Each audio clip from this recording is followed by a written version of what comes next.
स्वर्ग से उतरी नहीं मैं परधरा की प्राणदा हूँ, जानवी गंगा नहीं मैं शंकरी मैं नर्मदा हूँ। मैं नवल भी हूँ पुरातन और सनातन सर्वदा हूँ, दीन की दासी भी मैं हूँ शंकरी मैं नर्मदा हूँ। जी हाँ भक्तों, नर्मदा जयंती का पावन पर्व आज आ गया है और नर्मदा जयंती की आप सभी को ढेरों शुभकामनाएं। माँ नर्मदा आपके जीवन में सुख समृद्धि लेकर आए। नर्मदा जयंती माघ मास के शुक्ल पक्ष की सप्तमी को मनाई जाती है और ऐसी मान्यता है कि इस दिन भगवान शिव के पसीने से 12 वर्ष की एक कन्या ने जन्म लिया था और वही कन्या माँ नर्मदा थी। इसी कारण से इस दिन को नर्मदा जयंती यानी नर्मदा जी के जन्म पर्व के रूप में मनाया जाता है और ये बहुत ही भव्य रूप से ये त्योहार मनाया जाता है। मध्य प्रदेश के अमरकंटक में यानी कि मां नर्मदा के उद्गम स्थल में इस त्योहार की भव्यता दिखते ही बनती है। दोस्तों, पूरे एक हफ्ते तक चलता है ये त्योहार, जिसे नर्मदा जयंती महोत्सव भी कहा जाता है। तो चलिए शुरू करते हैं नर्मदा जयंती की कथा। वामन पुराण की एक कथा के अनुसार अंधकासुर भगवान शिव और माँ पार्वती का पुत्र था। एक दैत्य हिरण्याक्ष ने भगवान शिव की घोर तपस्या करके उन्हीं की तरह बलवान पुत्र पाने का वरदान मांगा। भगवान शिव ने एक क्षण भी गवाए बिना अपने पुत्र अंधक को हिरण्याक्ष को दे दिया। अंधकासुर भगवान शिव का परम भक्त था और उसने भगवान शिव की भक्ति करके उनसे 2000 हाथ, 2000 पाँव, 2000 आँखें, 1000 सिरों वाला विकराल स्वरूप प्राप्त कर लिया।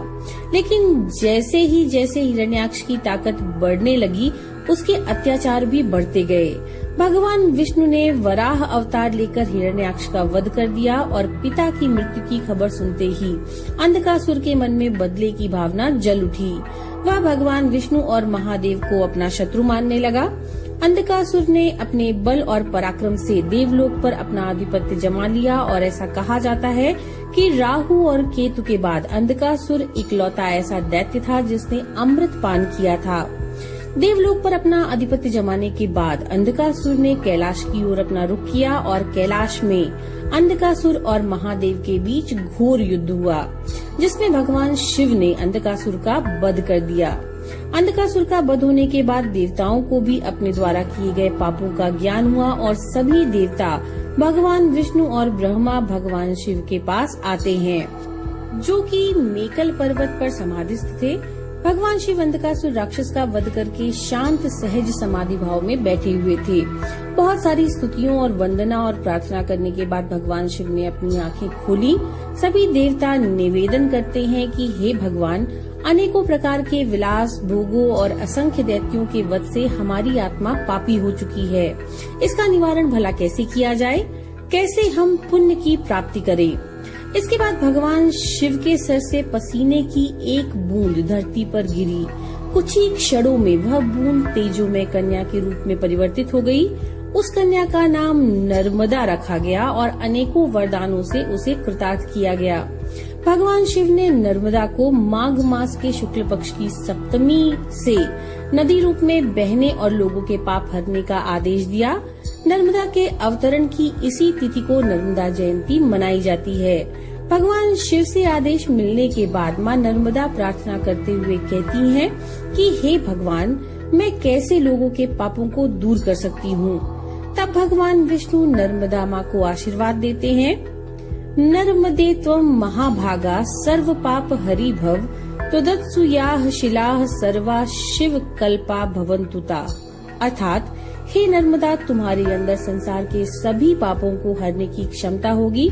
तुम्हारे जल से भगवान शिव का अभिषेक किया जाएगा और भगवान शिव ओमकारेश्वर के रूप में सदैव तुम्हारे तट पर विराजमान होंगे और उनकी कृपा तुम पर बनी रहेगी। जिस प्रकार स्वर्ग से अवतरित होकर गंगा प्रसिद्ध हुई, उसी प्रकार से तुम भी जानी जाओगी। स्कंद पुराण के रेवा खंड के अनुसार राजा हिरण्यतेजा अपने पितरों का तर्पण करने के लिए धरती के सभी तीर्थों पर गए, लेकिन तब भी पितरों को मोक्ष की प्राप्ति नहीं हो पा रही थी। तब उन्होंने अपने पितरों से पूछा कि आपको कहाँ संतुष्टि मिल पाएगी। पितरों ने बताया कि हमें मां नर्मदा के पवित्र जल में तर्पण से मोक्ष मिलेगा। पितरों के कहे अनुसार नर्मदा के उद्गम के लिए राजा हिरण्यतेजा 14 वर्ष तक भगवान शिव की घोर तपस्या करते रहे। भगवान शिव राजा के तप से प्रसन्न होते हैं और हिरण्यतेजा वरदान स्वरूप में मां नर्मदा को धरती पर आने की याचना करते हैं। भगवान शिव ने तथास्तु कहा और अपनी बेटी नर्मदा को खुशी खुशी मगरमच्छ के आसन पर सवार करके विंध्याचल पर्वत पर भेजा और राजा ने अपने पितरों का नर्मदा के जल से नर्मदा के किनारे तर्पण करके उन्हें मोक्ष प्रदान किया। तो ये थी नर्मदा जयंती की कथा। नमो